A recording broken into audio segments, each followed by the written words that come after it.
அனைவருக்கும் வணக்கம். நம்ம 108 திவ்ய தேசம் பற்றி கேட்டிருக்கோம். அது என்ன 108 திவ்ய தேசம்? 12 ஆழ்வார்கள் அவங்களால பாடப்பட்ட பகவான் விஷ்ணு எழுந்தருளி இருக்கிற கோயில்களை பற்றி அவங்க பாடின இடம். அந்த 12 ஆழ்வார்களும் எந்தெந்த கோயிலெல்லாம் பாடியிருக்காங்களோ அந்த கோயில்களினுடைய மொத்த எண்ணிக்கை தான் இந்த 108. இந்த 108 தான் திவ்ய தேசம்னு சொல்கிறோம். இந்த 108ல் 107ஆவதான திருப்பார்கடலும் 108ஆவதான பரமபதத்தையும் இந்த உடம்பு தாண்டி தான் நம்ம போய் பார்க்க முடியும். மீதி 106ம் இந்த உடம்பு மூலயமாவே நம்ம போய் தரிசனம் பண்ண முடியும். அந்த 12 ஆழ்வார்களில் முதல்ல வர்றவர் பொய்கை ஆழ்வார், 2வது பூதத்தாழ்வார், 3வது பேயாழ்வார், 4வது திருமழிசை ஆழ்வார், 5வது நம்மாழ்வார், 6வது மதுரகவி ஆழ்வார், 7வது குலசேகர ஆழ்வார், 8வது பெரியாழ்வார், 9வது ஆண்டாள், 10வது தொண்டரடிப்பொடி ஆழ்வார், 11வது திருப்பானாழ்வார், 12வது திருமங்கை ஆழ்வார். அந்த முதல்ல வந்த 3 பேர் பொய்கை ஆழ்வார், பூதத்தாழ்வார், பேயாழ்வார், இவங்க 3 பேரும் அடுத்தடுத்த நாளில் அவங்களுடைய திருநட்சத்திரம் வரும், பிறந்த நாள் வரும். பொய்கை ஆழ்வார் திருவெக்கா அப்படிங்கிற இடத்துல பிறந்தார். திருவெக்கால குளத்துக்கிட்ட பிறந்தவர். பொய்கைங்கிறது குளத்துக்கு இன்னொரு பேர், அதனால் அவர் பேர் பொய்கை ஆழ்வார். 2வது பூதத்தாழ்வார் மகாபலிபுரத்தில் பிறந்தார். 3வது பேயாழ்வார் மயிலாப்பூரில் பிறந்தவங்க. முதல்ல பார்த்தோம் குளத்து பக்கத்தில் பொய்கை பக்கத்தில் பிறந்ததுனால பொய்கை ஆழ்வார். பார்க்கறதுக்கு கொஞ்சம் வித்தியாசமான தோற்றத்தில் இருந்ததுனால, பூதம் மாதிரி இருக்கிறதுனால அவர் பேர் பூதத்தாழ்வார்.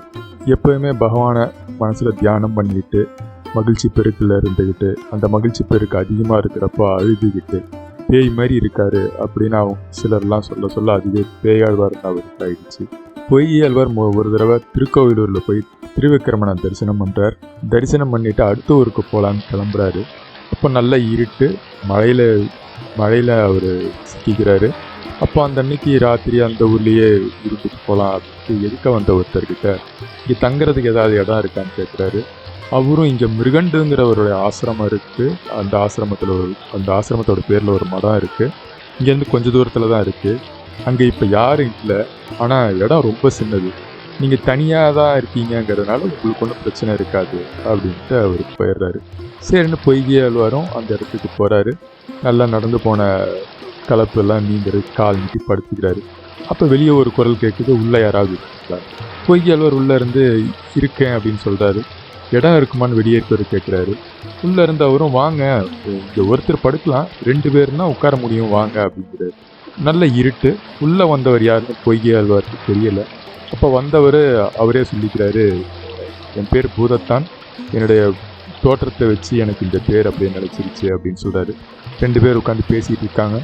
அப்போ வெளியிலேருந்து இன்னொரு குரல் கேட்குது, உள்ளே வரலாமா, ஒருத்தர் தான் இங்கே படுக்க முடியும்னு சொன்னாங்க அப்படிங்கிறாரு.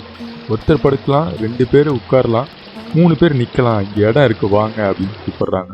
புதுசாக உள்ள வந்தவர் தன்னை பேயார் அப்படின்னு சொல்லி அறிமுகப்படுத்திக்கிறார்.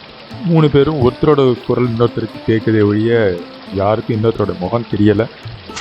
ஆனால் அவங்க 3 பேருமே வேற ஒருத்தர் யாரோ அங்கே வந்திருக்காங்க அப்படிங்கிறது அவங்களால உணர முடிஞ்சுது.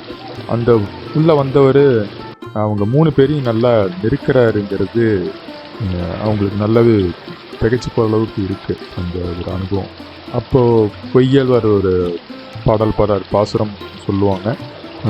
பாடல் பாடுறாரு, பாசுரம் பாடுறாரு.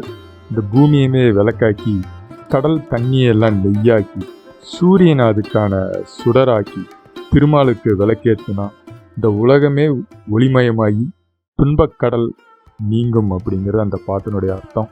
வையம் தகலியா வார்க்கடலே நெய்யாக வெய்ய கதிரோன் விளக்காக செய்ய சுடராழியான் அடிக்கே சூட்டினேன் சொல் மாலை இடராழி நீங்கவே என்று அப்படின்னு பொய்யாழ்வார் பாடுறாரு. அவர் ஞான விளக்கு ஏற்றுறாரு.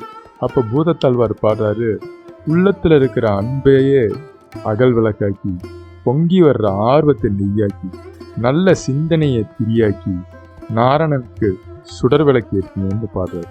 அன்பே தகலியாக ஆர்வமே நெய்யாக இன்புருகு சிந்தை இடுத்திரியா நன்புருகி ஞான சுடர் விளக்கு ஏற்றினே நாரணனுக்கு ஞான தமிழ் புரிந்த நாள் அப்படின்னு அவர் சொல்கிறாரு.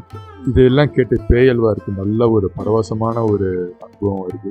அப்பா அவர் பார்க்குற காட்சி அவருக்கு அப்படியே சிந்தித்து போயிருக்கு.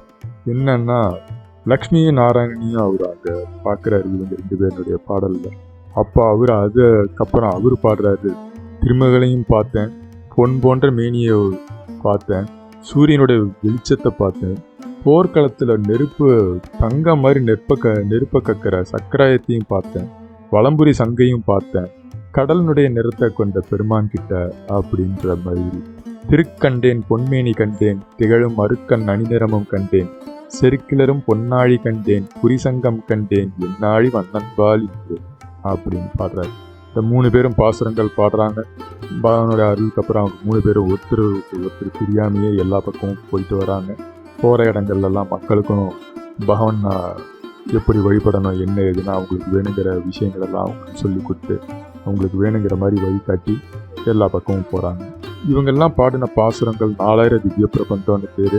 அந்த 4000ல் முதல் 1000ல் 3 திருவந்தாதி இவங்க 3 பேரும் பாடின பாட்டா இருக்கு. இன்னும் வேறொரு பதிவில் சந்திப்போம். அனைவருக்கும் வணக்கம்.